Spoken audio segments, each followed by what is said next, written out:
The first human warship did not arrive in a flash of light or a dramatic hyperspace rupture. It arrived quietly, almost politely, sliding out of folded space at the very edge of the Karos expanse, where no civilized species had any reason to look. No alarms were triggered, no fleets scrambled, no council chambers stirred with panic, and that was the first mistake. For 3 centuries, the Karos expanse had been a killing ground dressed up as neutral territory. Officially, it belonged to no empire. Unofficially, it belonged to the strongest predators that could enforce silence. Merchant convoys vanished there. Border colonies went dark. Entire civilizations learned, too late, that pleading for protection meant nothing if you had nothing worth defending. The galaxy called it unfortunate. Humans would later call it useful. The ship's hull was matte black, not reflective, not intimidating, not beautiful. It carried no ceremonial markings, no glowing sigils, no external weapons to signal power. Its design was brutally practical, assembled around mass, redundancy, and the cold assumption that something, somewhere, would try to kill it. Inside, there were no observation decks, no windows to admire the stars. Every square meter existed to serve one purpose: control.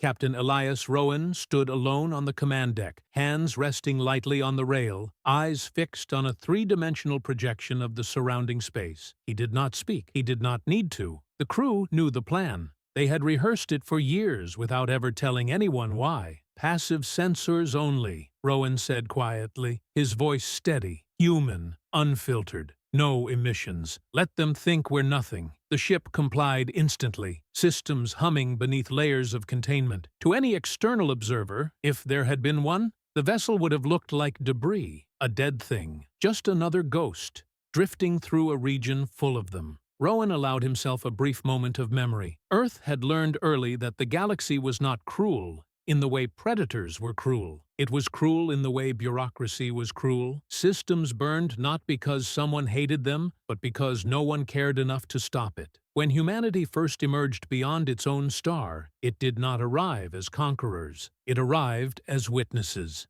They saw trade monopolies enforced by orbital starvation. They saw peacekeeping actions that sterilized planets for violating shipping contracts. They saw councils debate whether extinction events qualified as internal matters. Humanity spoke up exactly once. They were laughed out of the chamber, so Earth went quiet. Fleets were recalled, embassies closed, treaties were honored, then allowed to expire. The galaxy marked humanity as irrelevant and moved on. That was the second mistake. The ship drifted deeper into the expanse, guided by maps that did not officially exist. Human analysts had spent decades compiling data scraped from wreckage, intercepted distress calls, and the patterns left behind by violence. Where others saw chaos, they saw roots, habits, economies built on fear. "Contact," a sensor officer said softly. "Multiple signatures, pirate flotilla, Corthan design." Rowan nodded. The Corthan were not pirates by their own definition. They were licensed enforcers for 3 separate megacorporate alliances,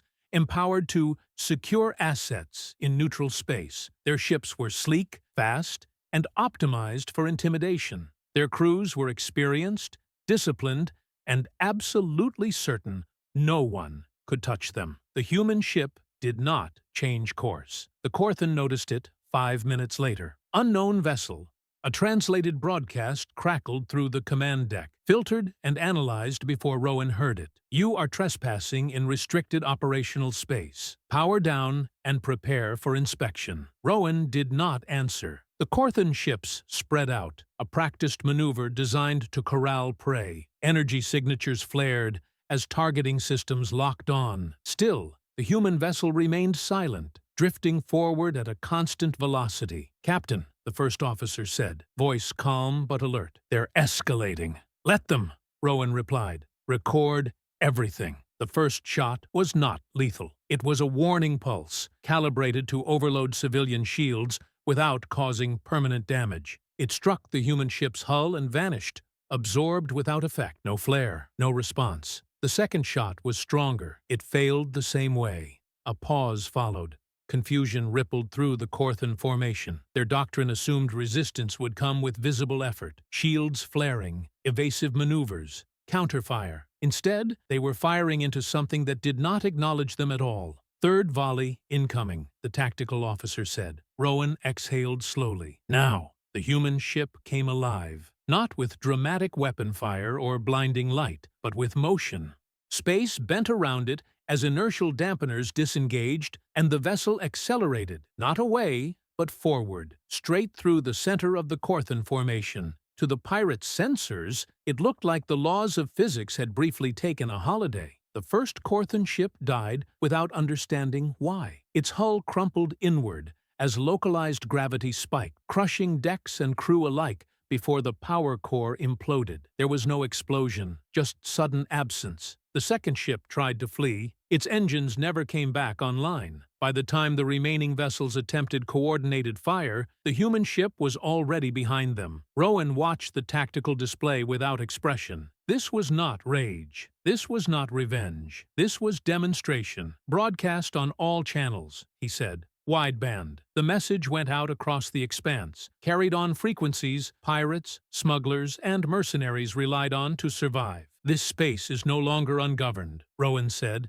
his voice calm, unmistakably human. Leave now, or learn why we returned. The surviving Corthan ships fled. They did not regroup. They did not report back through official channels. They ran, scattering like startled animals, carrying fear faster than any signal relay ever could. Within hours, rumors spread. A new predator, an unknown weapon, an impossible ship. Within days, entire fleets avoided the expanse. Within weeks, the councils noticed the drop in profits. Emergency sessions were called. Intelligence divisions scrambled. Analysts argued over fragmented data and conflicting eyewitness accounts. Some dismissed it as exaggeration. Others recognized a pattern that chilled them. Humans had not returned to conquer territory. They had returned to collapse business models. The second human ship appeared near the Varel trade spine, where toll fleets extracted transit fees that often exceeded the value of the cargo itself. This time, there was no warning, no broadcast. The toll fleet simply ceased to exist.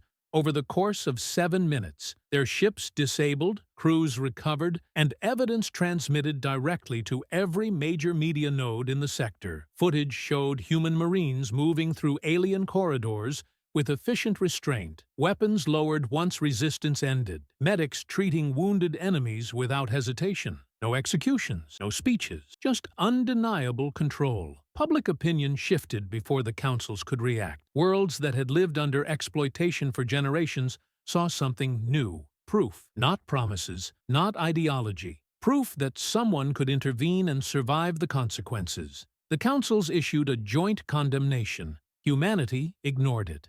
When the first coalition fleet assembled to restore order, they expected a symbolic clash, a skirmish, a chance to remind a minor species of its place. What they found instead was preparation. The battlefield was chosen by humans, not a populated system, not a trade hub, but a gravitationally complex region filled with stellar debris and microsingularities left over from a collapsed star. Human ships maneuvered through it with terrifying precision, using physics as a weapon. The coalition's numerical advantage meant nothing when their formations were forced apart, their communication disrupted, their targeting systems overwhelmed by environments they had never trained for. Rowan commanded the center group, issuing orders in a steady cadence that kept human losses minimal and pressure constant. This was not a charge. It was a controlled dismantling. Enemy ships were disabled, not destroyed, unless they refused surrender. Escape routes were left open deliberately, ensuring survivors carried stories home. By the time the coalition withdrew, the galaxy understood something it had never truly faced before. Humans did not fight for dominance. They fought to enforce consequences. Trade routes reopened without tolls. Pirate havens went silent. Mercenary contracts dried up as insurers refused coverage for operations that might attract human attention. Entire economies had to adapt or collapse. In council chambers, species that had once mocked humanity now argued over how to engage them. Diplomats were dispatched, concessions offered, apologies drafted with exquisite care. Humanity responded by reopening a single embassy. The message was simple. "We warned you once," it said. "You laughed. We are done asking. Captain Rowan stood on the command deck of his ship months later, watching a sector map that looked radically different from the one he had memorized years ago. Stability was returning, not because humans ruled, but because predators feared drawing their gaze. The first officer approached quietly. "Long-range sensors just picked up something new," she said. "Unknown configuration. Not matching any known empire." Rowan studied the data, a faint smile touching the corner of his mouth. "Good," he said. "It means the galaxy is finally paying attention." Outside, the human warship adjusted course, heading toward a future the galaxy would never again be able to ignore.